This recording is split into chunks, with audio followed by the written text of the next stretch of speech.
Hey, everybody, welcome back to another episode. In the world where every brand has a story, how do you make yours stand out?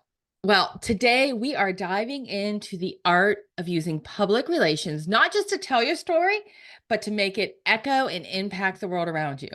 If you have ever wondered how to turn your business narrative into a magnetic force that attracts attention, builds trust, and creates an unforgettable presence, well, this is the episode that you've been waiting for. Today, my guest is Haley Knight, co-founder of Be Yellow, and she is going to teach us how to use PR to speak to our audience and to captivate their hearts and mind. Haley, thank you so much for being on today. Thank you so much for having me. It's going to be a great episode. I'm very excited. Oh my gosh, I am so excited because this is a topic that I want to learn more about. So, you are going to be teaching me as well as the audience today, and I cannot wait to ask you all these questions. But before we dive into it, can you just introduce yourself and tell us a little bit about who Haley is?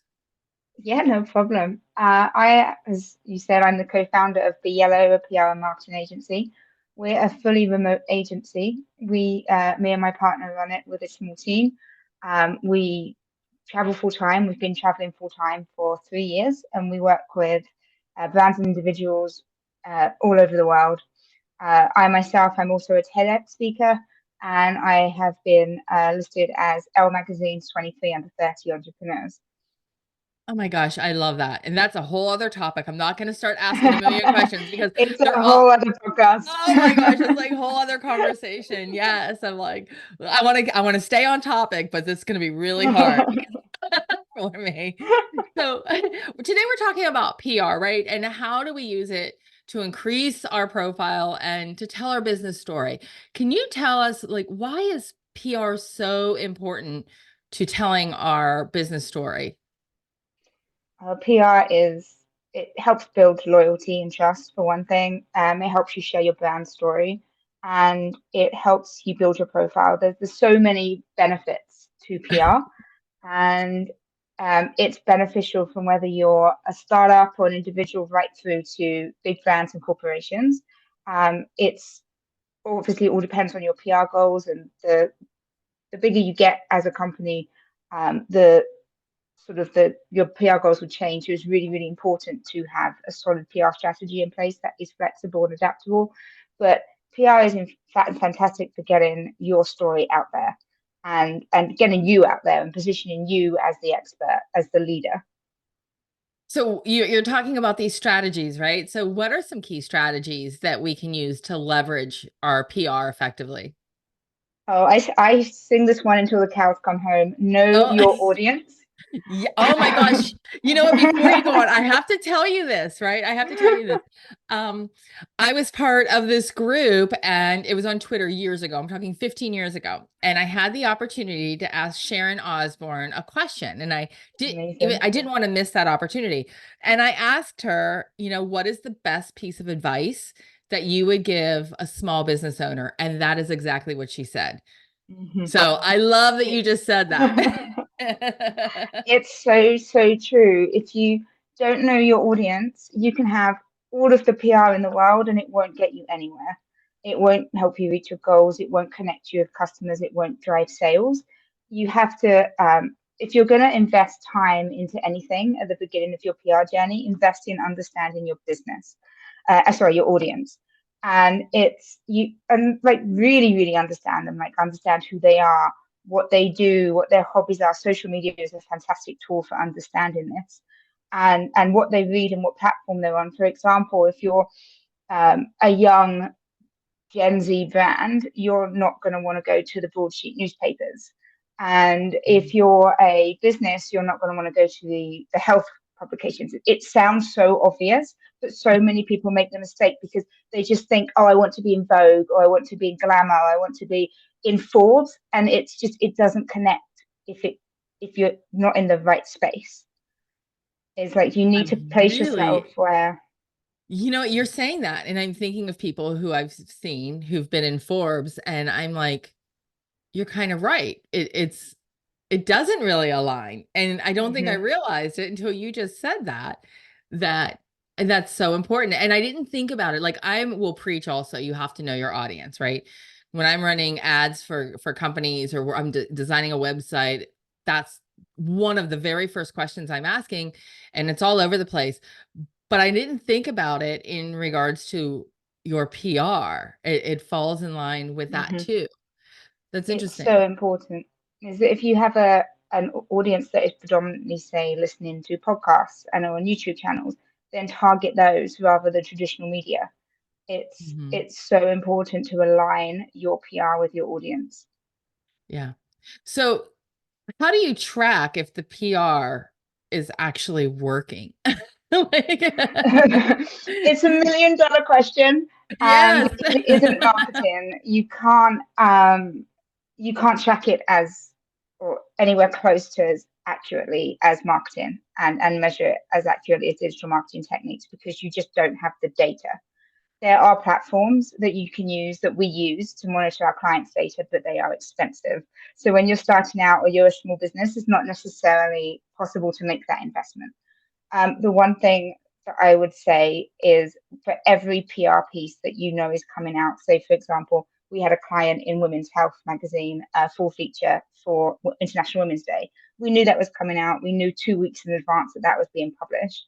So we created a mini marketing strategy around it. So we put some money behind advertising and we did a social media campaign around it. And that's where you're going to see the effect of it. That's where you're going to really, really hit that audience.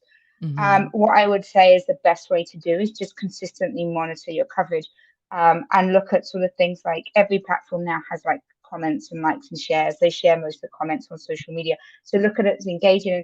And if, say, for example, you've got 5 pieces of coverage to share in your story and you're not getting the engagement that you're looking for, then readjust the strategy and target other publications or target other outlets. It like PR is really trial and error, but when you get it right, it's so effective.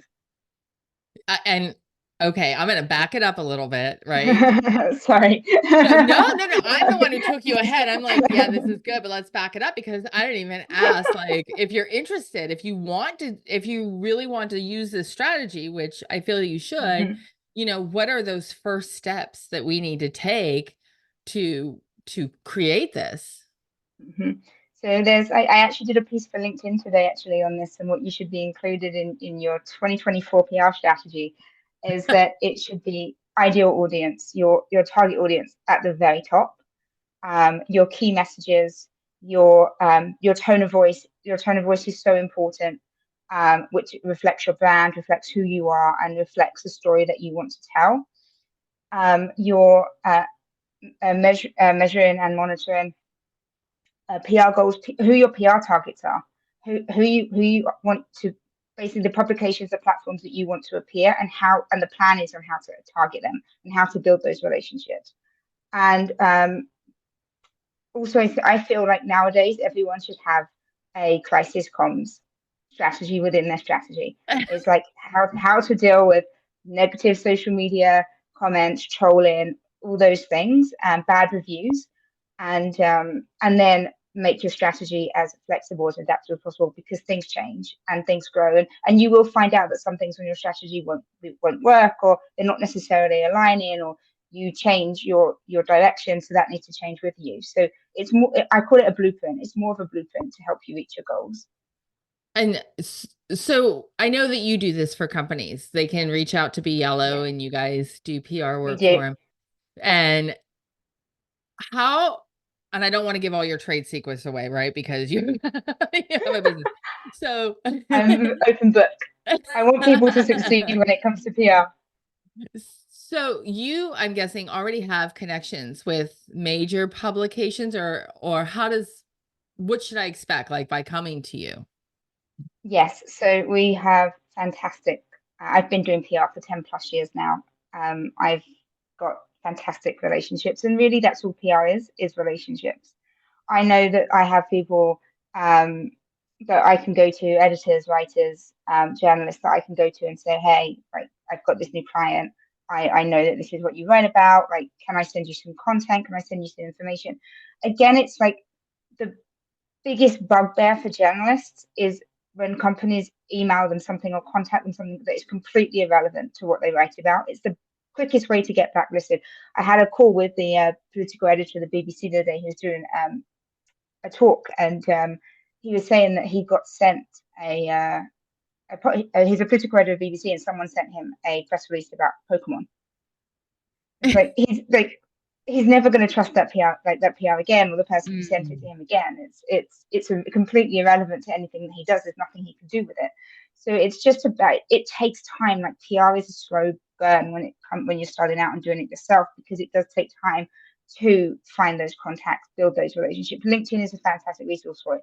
When I first started, Twitter had only just become a thing, and I built all of my relationships through Twitter. It was a fantastic platform, and obviously Oh my that's gone gosh, I down the loved pan. it like back in the day. It was Yeah, amazing for building relationships. And it now was. I think Oh my everybody gosh, auto posts to it and then walks away. yeah.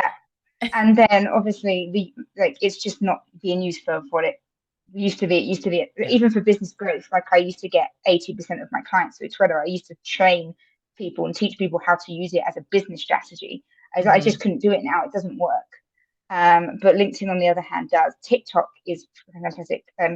For engaging with journalists, is like the first thing journalists do now is when you pitch them is that they'll look at your social media channels, but they'll look at your TikTok, and Oh, is that it the isn't first about, platform they go to? yeah, and it isn't about numbers and following. They're not looking for that. They're looking to see that you can actively talk about what you're saying you can talk about. And so the landscape is changing, and it changes all the time. And it is harder and harder to get PR if you don't know people and you don't have those relationships. Like journalists will receive hundreds and hundreds of emails a day, Hmm. and they genuinely, and they mean it. They do read most of them. It's just they only have a certain amount of space that they can use, and stories that they can take. So you do need to sort of shout about the noise, knowing the journalist is It's the going to start be of that's that. your audience. That's who's watching. Yeah, exactly. That's interesting. I didn't realize that. And I don't know. I don't think I would have asked, like, where do these publicists go to kind of verify who you Hmm. are? And that's interesting that you say Yeah. mainly TikTok, It, which is kind of cool. it used to be that the first thing they'd do is they'd look at what other press you had and Google your name and do some research, look at your website, and now it's straight to the social media platforms to see So if you're interesting. getting engagement, to see if you're talking about what you can say you can talk about, things like that. It's completely changed now. Wow, that's interesting. That's another whole conversation on why, like Yeah, why, what again. changed about that, right? Let's just do a series. We really should do a series. Like I have so many questions right now. So when I come to you and I come to you and I'm like, hey Haley, I want to start a PR campaign. What do I need to know? What do I need to have prepared for you? So we work specifically with purpose-led businesses. So for example, we work with, well, I say people that want to make a difference in the world. And Mm. I think a lot of small businesses and startups now have those social values at their core, and it's really, really exciting to see. And we work predominantly with startups and small businesses. So for example, we work with a new green energy company that's using AI to help people save money on their electric bill. We work with a menopause coach who trains businesses to be more supportive of their female employers. We work with a coaching company that offers free coaching in schools. So we work with Pride in London, and then so I work with Pride in London, not the agency per se, but it's like it's all connected, and I think it's a story. Like have your story and know your story, but again, that's what the strategy is. Like the first thing we do is we sort of do like a half an hour or an hour call, sort of pulling everything out that we need from you to build that strategy and to build that story. I think it is just an understanding of how PR can help. Like it's always so nice to talk to businesses who have like an understanding of what their PR goals are, but we don't expect people to come and understand like how PR can help their business or develop their business. We don't expect people to like understand how PR is positioned and how to position PR. It's a whole process, and we often take our clients through sort of step A to step Z as such. Okay. Um, So what are some real PR goals that somebody might come to you with? What does that look like? so we the menopause coach, for example, that we work with, she runs a free training course, and her goal is she runs it twice a year, and her goal is to train at least 20,000 women, or at least give free menopause training to 19,000, 20,000 women a year. So that's a PR goal. We can use PR to bolster that, to promote that, to drive people to the menopause basic training course. Hmm. Um, Another goal would be simply a really simple goal would I just want to build my profile in the press. Another goal would be I'm positioning my business for my first seed of investment. We need PR. Like they're small. Ah, Like they don't have to be sort of I like big goals. Like I don't like it doesn't have to be I want a viral campaign. right. It's sort of like they can be like really realistic and really small. And they and I would say PR goals need to be small and achievable because they're easier to build on. That makes sense. So start off small instead of going with that really big goal. Yeah. Start small and Hmm. then just then go to the next level. Yeah. It's literally could be something of I have a press release and I want to get it in covered by 10 outlets in line with my audience. Like it's so simple. As I think some people have like, especially when it comes to PR, it's like rather than marketing, is that people overcomplicate PR and overcomplicate how PR works for them. And it is genuinely so simple and but yet so effective. I think we overcomplicate a lot of things, honestly. Oh yeah. I think we do. And I think the I know more I that we listen to do. the chatter, right, of social media and Yeah. we start comparing ourselves, then I think we overthink it Hmm.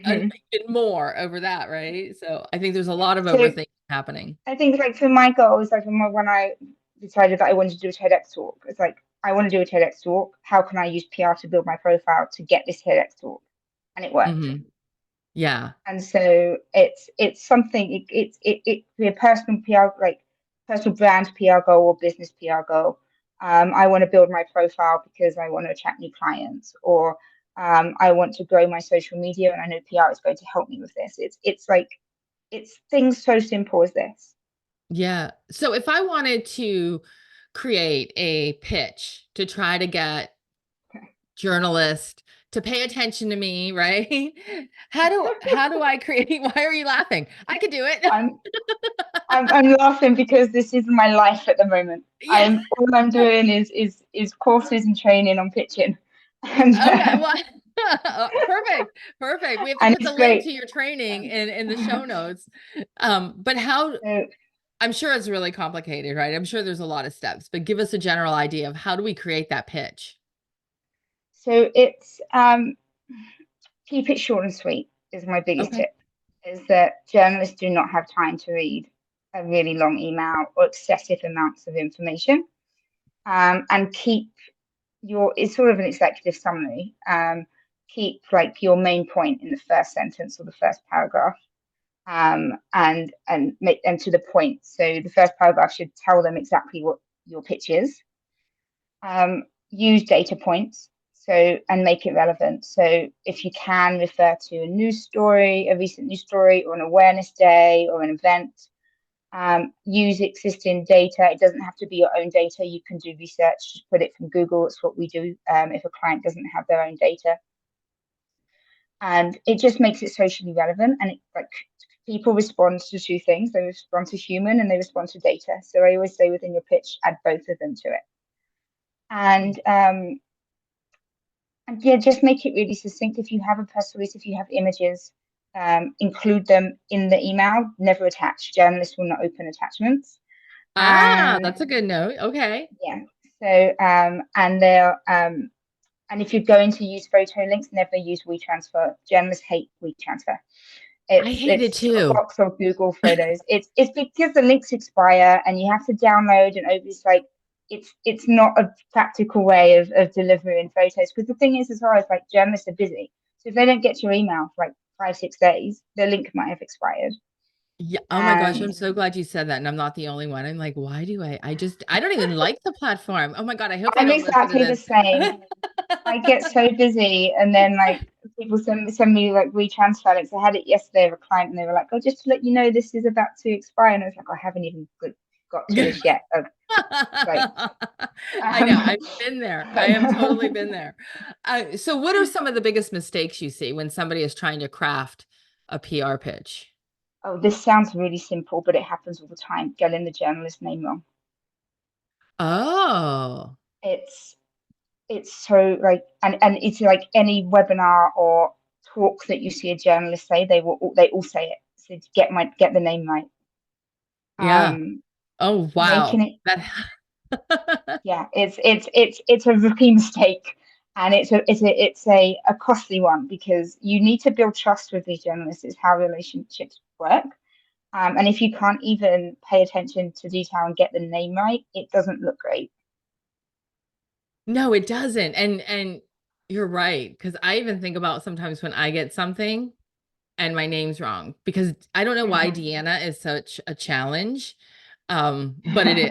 It's Deanne, Yeah. Diane, right? It's like, okay, whatever.